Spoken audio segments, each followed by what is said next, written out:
All right. Hey, welcome everyone.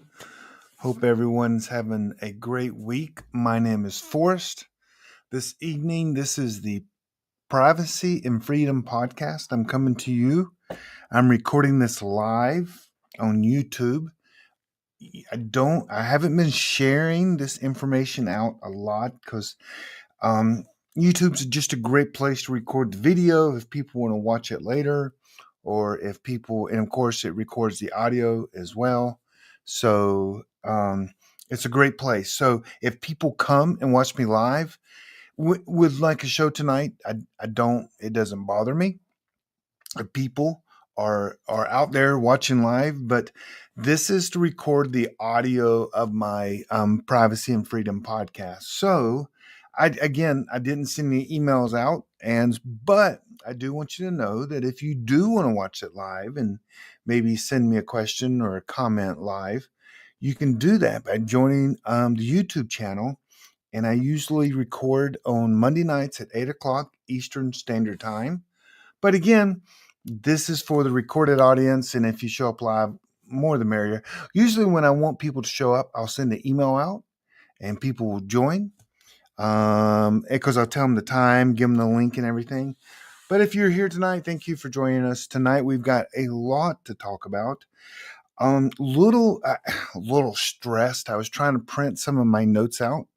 Couldn't print them out because we've had some power issues here at the house. But I will overcome. And so tonight we're going to talk some of the same things. I just feel like I need to keep pounding some of the same topics we've been talking about. And we're going to go over, I got really 5 different segments tonight, and some will be short, some will be long. Some you've probably heard before, and you know what? It just needs to be said again. But again, welcome, Privacy and Freedom Podcast. This is where I get to share things that I live, I do, I think about, I try to help people with. And it's different than my other podcast, which is the Prepping Academy. And so you can join that one if you want to talk about preparedness. This is about privacy and freedom. And so tonight we're going to start out with, everyone has been dabbling with AI and testing it out, and everybody's like, wow, this is so great.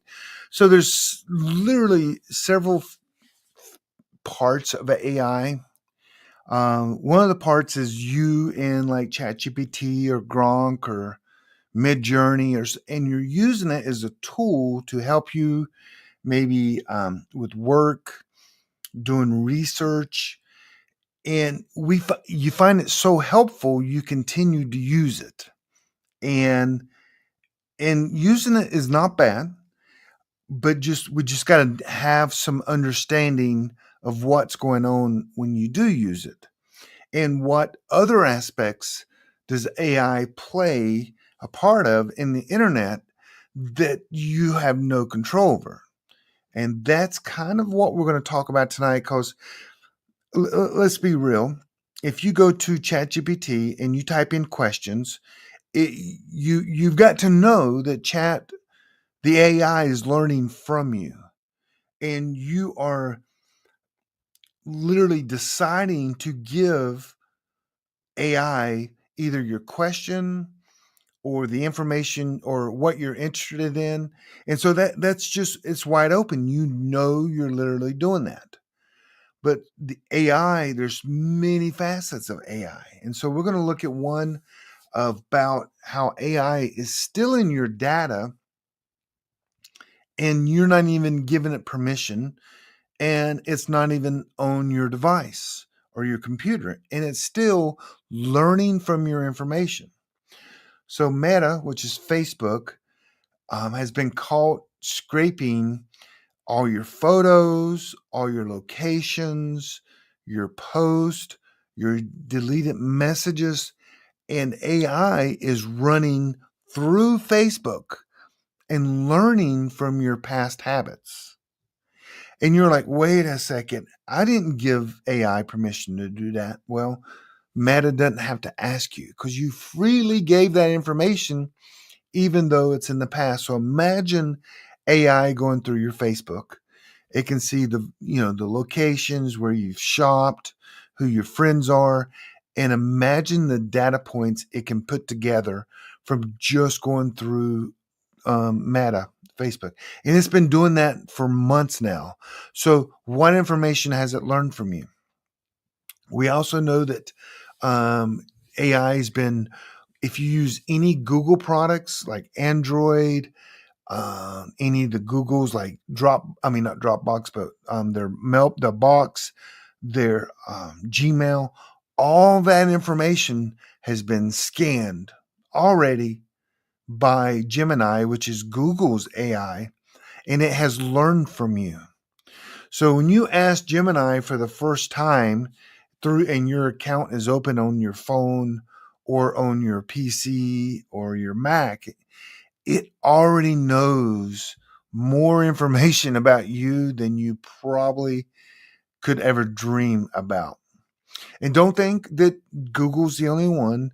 Microsoft has a feature called Recall, and it's been capturing your screenshots. It records your passwords, every letter, every password, every private chat, everything you type. Microsoft Recall feature, which is their AI tool, has caught every bit of that. So imagine one day someone hacks Microsoft. They could literally go and see the information inside the AI is recorded on you. And maybe if they have access to admin, they could say, hey, tell me about Joe Smith. What is going on? List all his passwords. I mean, what kind of documents? What kind of job? What's his attitude on the government? And all that stuff is being recorded. Not only because the government gets all this information as well. This is not conspiracy. I've got proof. I do it in my webinar when Edward Snowden was releasing all the top secret documents. We saw this firsthand. This is not a conspiracy. And the AI is recording every single thing that we do.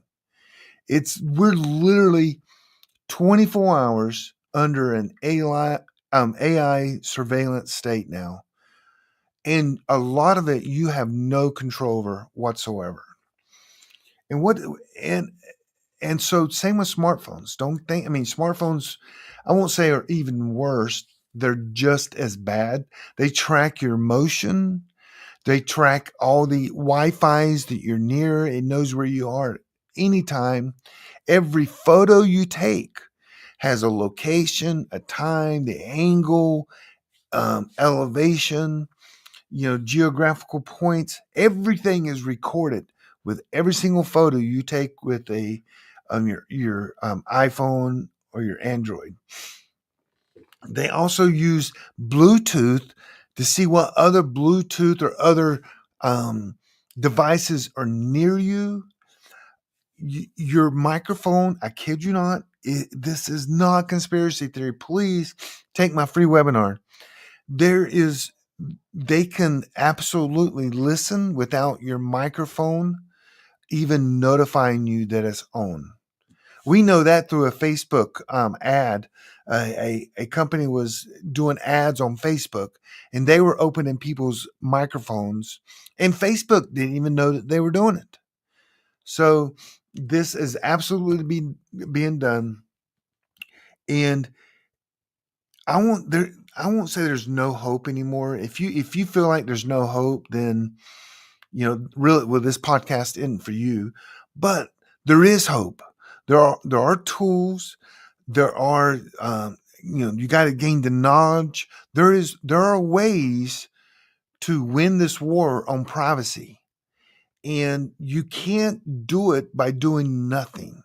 Matter of fact, by doing nothing, you're saying I'm okay with this. And you're like, well, Forrest, you're preaching to me.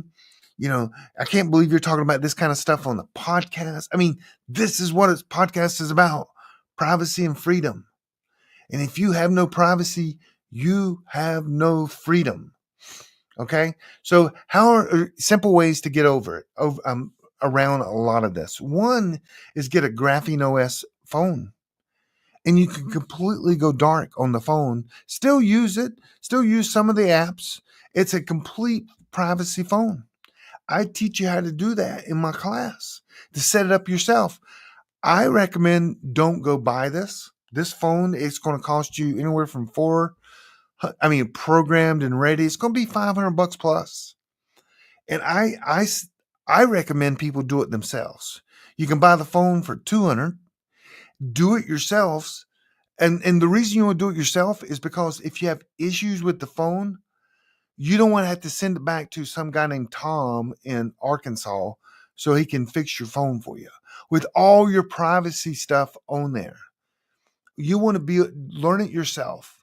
I mean, take 30 minutes and learn it yourself, and that's all you really need. I go through all the steps in my privacy course for this, and my students, they've done it, and I ask them to not only create the privacy phone once, but delete it and let's do it again. It's only 30 minutes, and when you do it again, you're like, okay, I can do this. I feel really good about creating and managing my privacy phone. But Graphene OS is what I recommend there. And then for laptops, to completely shut everything down, the recording surveillance state is you got to go Linux. I use Mint, and it's a Linux version. And you can get any old laptop and put Linux on. And it's easy. Again, teach this in the class. Once you do that, there's no one recording what you're doing. These are simple fixes. Now, if you want to pay me, I have a friend that he does great work, and he absolutely will sell you a privacy phone. He'll sell you a privacy laptop. I think he charges, it's probably a fair price, to be honest with you. If you don't want to do it yourself, you should pay a lot. I mean, really, if you don't want to do it yourself, I should be able to make a lot of money off of you, plain and simple. And so I don't know if his prices are fair or not, but his website is mark32.com. I think that's it. And he sells them. I say do it yourself. That way that if there's issues, you can fix it yourself. I've taught a fifth grader and a half how to install Linux on a laptop. So if you're sitting there going, well, I can't do this. This is over my head. Well, you know what? Okay, that's good. When people say they can't do it, I don't care to motivate them. Then I'm going to just say, you can't do it. Get out of the way. Sorry, I'm kind of hard like that, but I just don't like naysayers and people that go, I just don't think I have the technology. You don't. What you don't have is the courage to improve yourself. And am I hard on people? Yes. I'm a big thing for natural selection, I guess. If you just don't want to put your heart to it or don't want to learn something, then, move on.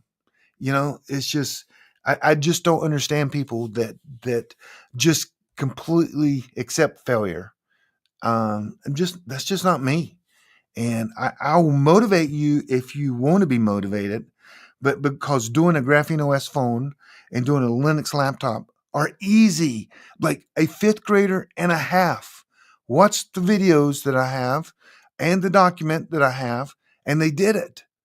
And I can assure you, fifth graders are not listening to this podcast. That means everyone else is smarter than a fifth grader and should be able to do this. So anyway, that's my motivation, is be smarter than a fifth grader. Get off your lazy brain couch and learn something, because this privacy and freedom is never coming back to us. You'll never have privacy and freedom in the digital world ever, unless you do something about it. And if you don't do something about it, you are saying, I don't care. It's just plain and simple. I'm just being real.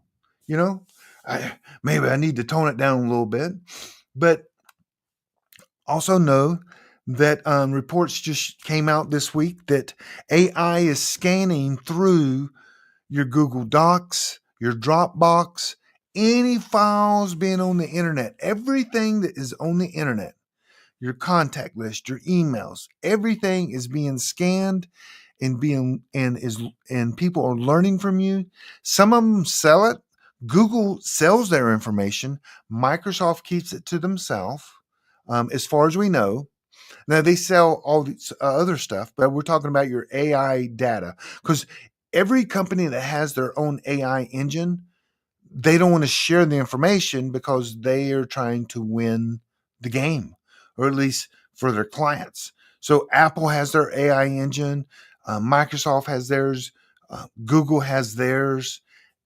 I mean, everyone's just building profiles on you. And again, you can stop it. I stop it. Every day I stop it. My phone is not being recorded. My laptop is not being recorded. Nothing I do is being recorded. Actually, the only time I expose myself is when I do recordings in my studio like this. Because if you know anything about, recordings and studios and video, you know that you got to have a Mac. MacBook Pro is the only machine made, in a sense, that can do the things with videos and audios. Windows, seriously, I mean, no, I don't do Windows at all. So I do have a MacBook Pro. So the only time I really open myself up is when I'm recording, and I have a high dollar Mac in front of me, and it can do everything, audio, video. I can transport people. It's amazing. Great machine, but not very private or secure. Um, but right now they're going through AI, and big data is the perfect surveillance machine. I mean, imagine a day like yesterday where the government or companies can literally know anything. They could predict what you're going to do tomorrow because the information they grab from your computers, and they sell it. A lot of them sell it. We know that Facebook is selling it. We know Google's selling it. We know Amazon's selling it. Matter of fact, they know you better than your spouse knows you. I kid you not. They sell it to data brokers, they sell it to the government, they sell it to advertisers and AI developers, because AI developers want to go, oh, that's the information we're getting. Well, maybe we need to run that through this filter, and not only then we can find out all the areas he shops and why he shops, and if he pays for cash or credit card, and then they put this whole picture of you and how you live your life. That is going on today. I'm not kidding. AI is the face of total control. Now, but you and me, I mean, we'll go on ChatGPT and say, hey, help me rewrite this paragraph. Or, hey, I need some research on this book or whatever. Now, we're freely given that information, and I expect them to record that. And they do, and I expect them to sell it, and I'm sure they do. And so, but what they don't tell you is what I don't like. So, actionable steps that we can do. One is, take my course, Privacy and Freedom. I mean, it's the best course on the internet, bar none, period. Uh, One is switch to a privacy phone like Graphene OS. Switch to a Linux laptop or desktop. Install Linux on it. It has all the tools. You can do everything. It's amazing. It's actually free. It's freedom, because if you ever use Libre, which is like the Office that goes on a Linux laptop, you're like, wow, there's only 49 features here, and I know every single one of them. I know bold, italic, sum. I know all these things. Unlike Word and Excel, you're like, I don't use 99.99% of everything in this. Why is it here? And so that's why I love Libre. It makes things so simple. It takes out all the difficult stuff, and you don't sit there and go, man, who does mail merges anymore? I don't know. So it is a lot of freedom. Use an online password manager. I've been preaching that forever. But yeah, so that's some things you can do. I'll tell you this: that crypto is going to surprise you in the future with the privacy and freedom it can bring to you. And you're going to go, what? I thought it was just a currency. No, blockchain is way more than a currency, and it will surprise you. I'm going to give it some time.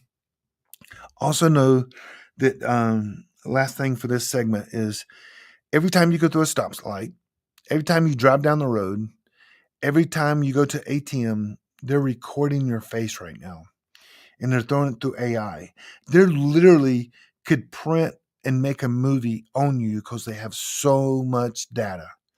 We've got to change that. Can't do it all in one time. My course would be good. I'm not going to talk about my course anymore. But anyway, that is what is going on. And so next is most of you have never heard about this, and I've mentioned this before, but we've got to keep talking about it. It is very, very important we talk about this. That's where a lot of countries are looking to do a CBDC. And you're like, is that ACDC? No, it's not. It's CBDC. And what that stands for is central bank digital currency. Imagine our Federal Reserve in the United States. We have dollars, $10, $100, $50, and coins that they make and print for us to use. They're notes. Imagine if they go totally, even crypto, maybe not even crypto, into an electronic currency. It probably won't live like a true cryptocurrency on the blockchain. It would be different. Now, other nations right now, 134 nations in the world right now are looking or exploring central bank digital currency, an electronic token, just like we'll say Bitcoin, just like that. 34 countries in the world. We have to stop this. And there's good news on this front, but it cannot happen in America. And if we're true freedom lovers, we should help other countries and help them understand that central digital bank currencies or central bank digital currencies is a bad thing. Why?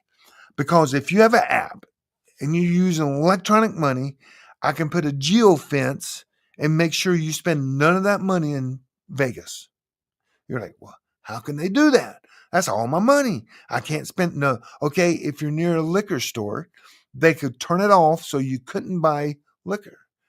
If you're in a grocery store, the right grocery store, they could open it up and let you use it. They could also block purchases. Anything when it comes to guns, ammo, maybe meat, cigarettes, whatever you're trying to buy, the app, because the government, imagine a central bank digital currency. Let's rename that for me and you. Central bank digital currency. We're going to rename that to programmable digital money. What is programmable digital money? Money that you can program. You can put all kinds of blocks on there. You can put rules on there. You could say, hey, if you don't spend, 30% of your money on healthy food, we're going to shut your app down and your money. And it's total control. Thank goodness this week in Washington, D.C., it is called Crypto Week. And one of the bills is called an anti-CBDC bill, which means they're trying to pass a bill where the United States and the Federal Reserve will never, ever use a central bank currency, a digital currency in America, because they understand how much control can be behind that. Who's in government? Could be carbon credits. All of a sudden, you haven't worked out this week, so you don't get a steak on Friday. What? They could absolutely do that with programmable money. So we're against that, but they're going to vote on that and get it started, and I'm pretty sure it will pass. Now, that means this administration, what's the next administration going to do? We've got to educate people so when the next administration, no matter who that is, will not take advantage and maybe change the rules. But like I said, 34 countries, China's already doing this. They have a digital yuan, and they already put spending limits on different types of food. Europe is looking into a thing called the digital euro right now. And United States, there are MIT and the Fed Boston is looking at a project called the Project Hamilton. But this law, they can look at all their law all they want, but this law would prevent them. But they're looking into it, and also there's a thing called Project Atlas in America as well. They're looking at a digital currency. So that's why that's universities and nonprofits that are trying to what do you call it?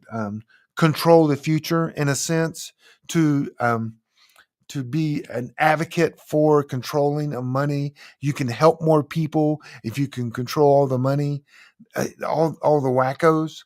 So, key point is we've got to stay away from the CBDCs, which is already built, and any time it could be rolled out in any country. And there's 134 looking at them right now. So we need to make sure that we vote. Every time we vote, we got to make sure we vote for privacy and freedom. You may go, well, I don't like taxes. Well, you know what? Is taxes more important than your privacy and freedom? Okay, maybe we need to shift some of what we think's important in our voting. Maybe just saying. I will say blockchain will become a game changer for us. We can use currencies like Monero. There's Litecoin. There's all kinds of ways that you can be anonymous through blockchain. There's Pirate Coin. But just know that blockchain is not evil. Are there evil things done on blockchain? Yes, but I would argue more evil, more drugs, more sex trade, more everything is done with cash by a multiple of 1,000. It really is. The mob in Italy is not using blockchain yet. the cash is king. So, we can, but anyway, the take from that is we've got to educate ourselves and vote for privacy and freedom over some issues possibly that doesn't matter as much.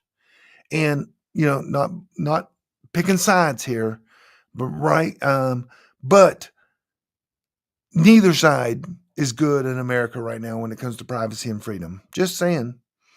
And at least the Republicans are going to vote, against the CBDC, but that's not saying that they're all for your privacy. They're still letting Google record all your phone calls on an Android. They're still letting Apple see every keystroke you type on your computer. Okay, they're helping us, but yet they're not. Okay. Next, I want to talk about decentralized messaging, which I've talked about this almost every podcast. Let me get a drink here. Almost, and because this is one simple way you can take back your privacy. And I'm going to just sum it up. I'm not going to get a lot into this. I've done a lot of research, what I have in front of me. And I'm going to just tell you the answer instead of telling you. I've looked at Sessions, SimpleX, Element, Signal, Wire, Telegram, WhatsApp. I'm just going to tell you, there's one winner. I would say, I'm going to say one winner, and that is Sessions, Session. It's decentralized. They don't expose your metadata. There's no phone number required. It's end-to-end encrypted. It is perfect to be anonymous. Simple X doesn't check all the boxes. Element doesn't check all the boxes. Signal definitely doesn't check all the boxes. Wire, Telegram, and WhatsApp. In order, let me tell you, in order is Sessions is number one. It's a 10. Simple X is a 6. Element is a 6. And then Signal, Wire, Telegram, WhatsApp. Just 5, 4, 3, 2. WhatsApp's the worst. Telegram's the next worst. So, and mostly because they're centralized, and they require a phone number, which means they can identify you. Signal, Wire, Telegram, and WhatsApp. All you have to have a phone number for all 4 of them. So, Sessions is the winner. Just there's about 14 people on there. That's kind of a joke. There's not many. And it's not the easiest app to use either. But you might want to download it, start getting used to it, start introducing your family and friends to it. It is one that the government can't come and grab the data, record the data, and read the messages. It's decentralized, meaning there are thousands of servers around, and people like me own them. And so, even if the government owned half of them, it's still encrypted, and the way it works, they still can't read your messages. There's no metadata shared, no phone number, totally anonymous account, and it's in encryption. That's just literally sum it up. And you got to get off the mindset is, okay, I've got to get off Signal. Signal's kind of been the winner. I've been promoting Signal forever. So was Edward Snowden. Snowden was promoting it, but not anymore. So Signal is end-to-end encrypted, but it requires a phone number. It logs your IP address, and it's funded by some government ties. And you're like, what? Yes, I kid you not. So get off the system. Go to a decentralized, like Session is what I'm recommending. Do not use WhatsApp. Do not use Telegram. Do not use any of these other things as well. I'm just instead of breaking down all my research, I'm just telling you the end of the day. Also, Switzerland, EU, Singapore, Korea, they're all trying to pass legislation right now that will give them a backdoor to all these other apps. Signal and below. They can't do the decentralized. No one owns it. No one owns Sessions in a sense. You do. I do. Whoever has a server. And they're going to create this backdoor. And once the backdoor is created for these apps, hackers are going to get it. Hackers are going to take advantage of it. Your information will absolutely be available for anyone at that point. So go encrypted, go Sessions. That's my winner right now. Is it going to change in a year? It could. That's why you've kind of got to participate in this learning process of privacy. You can't be an active participant. You won't learn, and nothing will change. And what you learn today could change tomorrow. That's just the hard truth of the matter. Okay, next we're going to go into, I guess, the privacy is the foundation of freedom. And this is what I talk about this all the time. If you can't, if they're always watching and you know it, you're not free. You can only be obedient. I don't know how eloquently to say that, but if you're being watched and you don't care, you don't even realize you're not free, because you're not. Because there's some things if you do know you're being recorded, you're going to say things different. You're going to say words that you normally wouldn't say. Freedom is being able to do whatever you want whenever you want with no consequences. And so if you can't say, because you know they're watching, you're obedient. You're obedient. There's no other way of doing that. You could say, I don't care. But if you change your action one bit, that's being obedient to the machine, to the system. You may not like that. I don't like that, but that doesn't change the fact that what I'm saying is true. So, okay, if you're having to hide and you're having to fear about what you say, then that means you're accepting being obedient. That's what I have written down. You self-censor yourself, but you second guess what you're getting ready to say or do. You conform to what the people are watching expect you to do and are watching for things that doesn't line up. You got to think about that a little bit. That's kind of heavy, but the freedom to think, speak, and live without oversight, that is freedom. But if you self-censor, if you second guess yourself, if you conform to what would be okay and right in their eyes, you're an obedient little puppy. We don't care. And if you don't care, then my natural selection comes involved. Like, I don't care about you. I don't care about people that don't care. I really don't. And you know what? You've got to, I don't know. I'm not going to mandate or, well, I do try to make you feel guilty. But if you look at the Patriot Act, you look at East Germany, where they had mass surveillance, people telling on other people. They were put in jail because of jokes or who they were eating dinner with or what they were doing. I'm telling you, you've lost your privacy. And what comes from when people leave their privacy, they lose their freedom, and then they lose their freedom of expression, and then tyranny happens 100% of the time. If you don't agree with me, then sorry, get educated. Don't mean to be rude. I'm just saying, seriously, we've got to take this serious. So,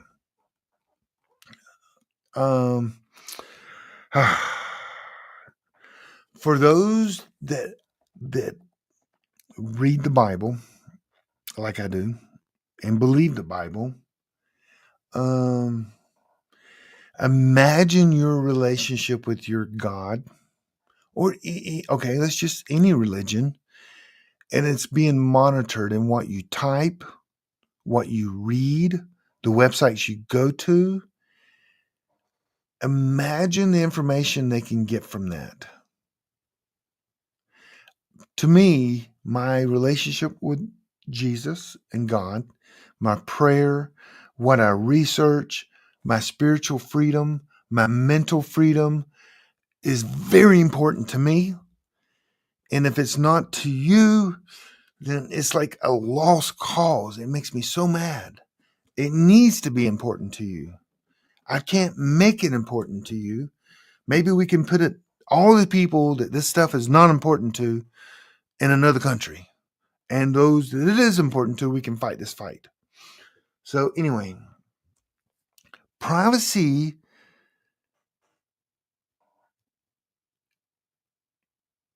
how can I say this? Privacy is not wrong. It's not wrong to want to be private.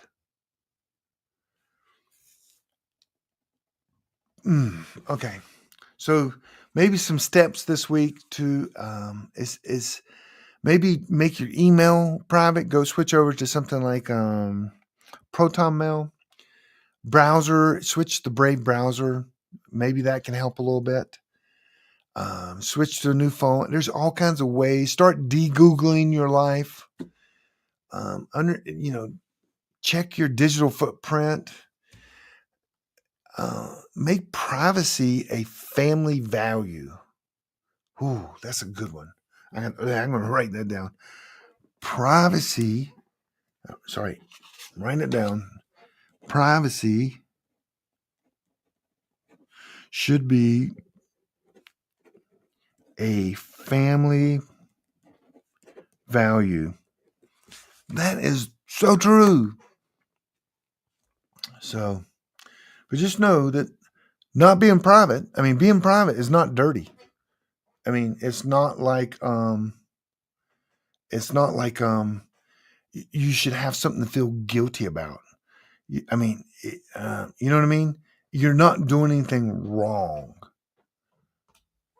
So I'm not sure if people feel that they are doing something wrong, but anyway. So we need to take back control. How can we take back control?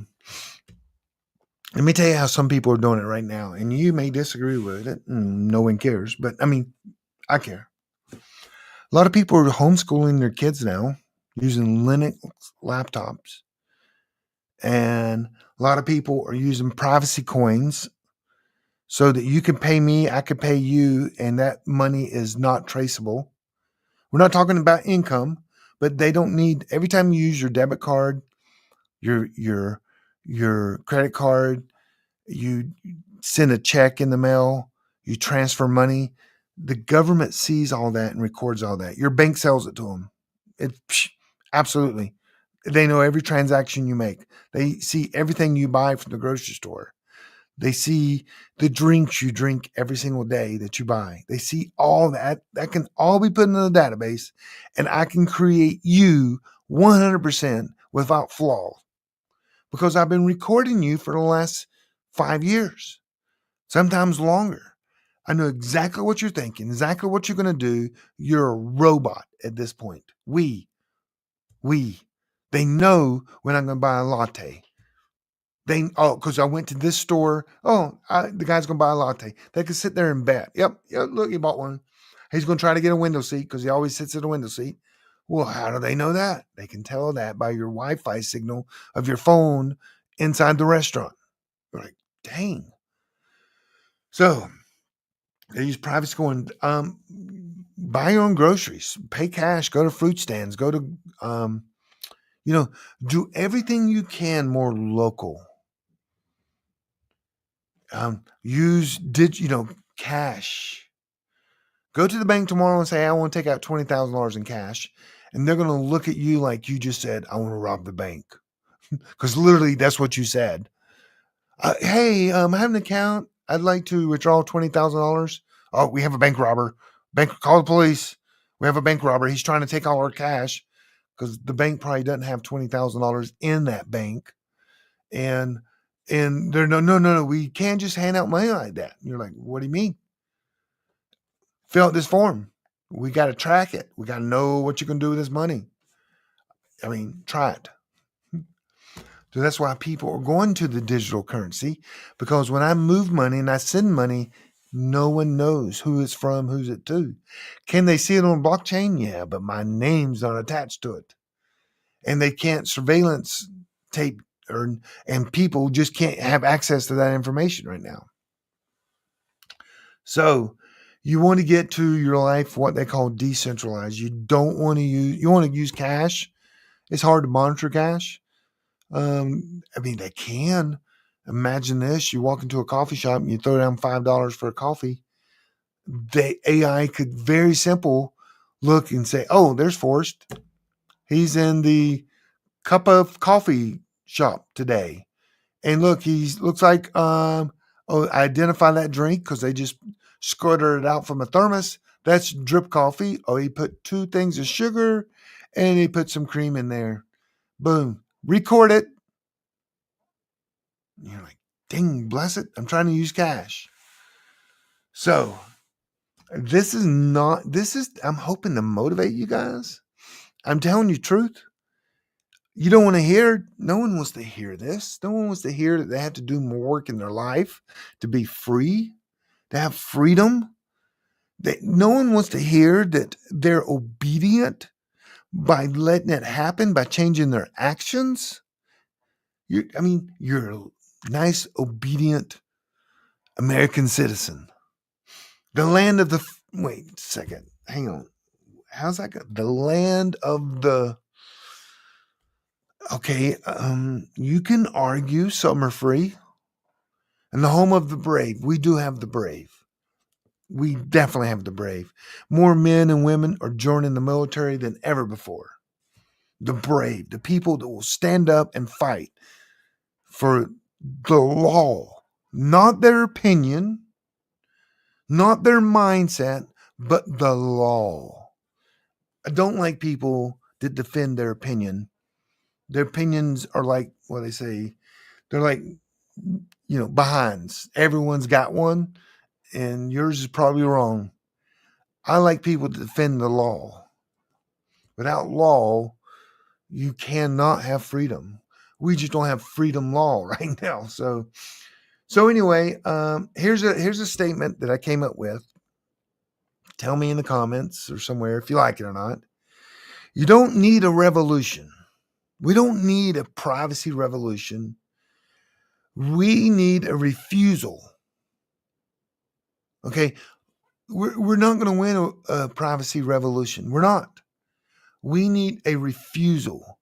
A refuse to be tracked, refuse to be profiled, refuse to participate in the digital slavery of cameras, Visa cards, the current banking system, Microsoft, Google, Apple, and we need to build something better. And we do that with privacy tools and knowledge.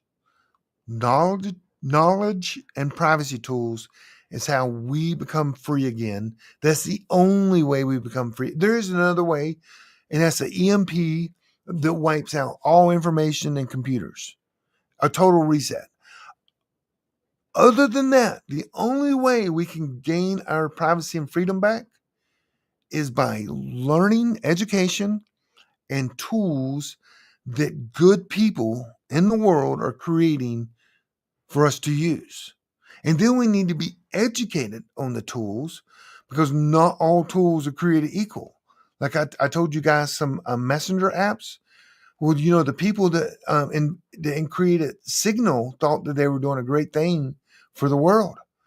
Oh, we're going to create this end-to-end encryption app. It's a great thing. We're helping. No, it's not. It's centralized. Metadata is shared. You have to have a phone. It's identifiable. You're not anonymous. So you've got to look at individual apps as well to see which ones are best for your privacy, which then equals freedom. So otherwise, last statement, we'll wrap this up. If you're changing the way you act, if you're changing the way you text people, the things you say, you're afraid to say this, or you're afraid to do this when you're being recorded, or anything, and you're afraid to go to the bank and ask for all your money, you're afraid to do any of these items, that means you're being obedient to the system. Is that hard for me to say? It is hard for me to say because I know that people are probably getting mad at me and upset. and I understand that. But it's the truth. If you change the way you act, you're becoming obedient to the system. What's the system? Good question. The system is the database that's recording everything you do. Not one guy behind there, not a political agenda at this point. There could be, and there's not. There's no one. If you type, let me just think some. If you type on text message to your brother-in-law, hey, COVID was not real. No one right now is going to come down on you and go, oh, turn them off, get them, send them. No one really cares so much about that right now. But what if one administration, two administrations away, they go, okay, all these people that were saying COVID wasn't real, let's find them. Let's round them up. And you're like, that's never going to happen. Well, it happened in Germany, happened in Russia. It happens in Argentina, happens in Cuba, happens all over the place. So anyway, the idea of this podcast today, I know it's not all good news. Maybe next time we'll come out with some good news, is don't be obedient. Don't be obedient by changing to what you would normally do, who you really are. You're trying to hide things out of fear. Get educated on the tools and also, get some knowledge and find the tools that will best work for you. That's the only way around it. Because that's it. That's all I was trying to say today, guys. I hope you got something out of this. This again, next week I'll bring a positive message to make everyone feel good. They can feel A-OK. What is going on with this over here? I don't even know. Y'all see that? Got my books there. I got some. These are called Mesh-tastic radios, by the way. If y'all Mesh-tastic is kind of a way to send messages back and forth through, privacy through a phone. Also have my little flipper here, which I can, don't even flipper. Look that up. Flipper Zero. You don't even want to know what I can do with that. Like record your credit card. And I'm not even going to say any of that kind of stuff. So anyway, guys, I hope you enjoyed this podcast. Like and share and comment. Send me some feedback. I got my email on the description. Just send me an email. That's best. Comments I usually rarely ever look at, just because they're negative, they're positive. You know what? You didn't care enough to send me an email. Someone wanted to just type something. So anyway, what I want to say is be free. And the way we be free is to knowledge and tools. Also, if you're interested in my privacy course, which is not cheap, I'm being real with you guys on that, but it is the absolutely best course on the internet, bar none. I've spent years in putting this together. It took me 8 years to learn everything that I want to teach. And the course is amazing. And if you're interested, just send me an email. I'll send you the information. God bless. And we'll see you next Monday night, 8:00, if you're around. Same bat channel, same time, everything. See you guys. Take care.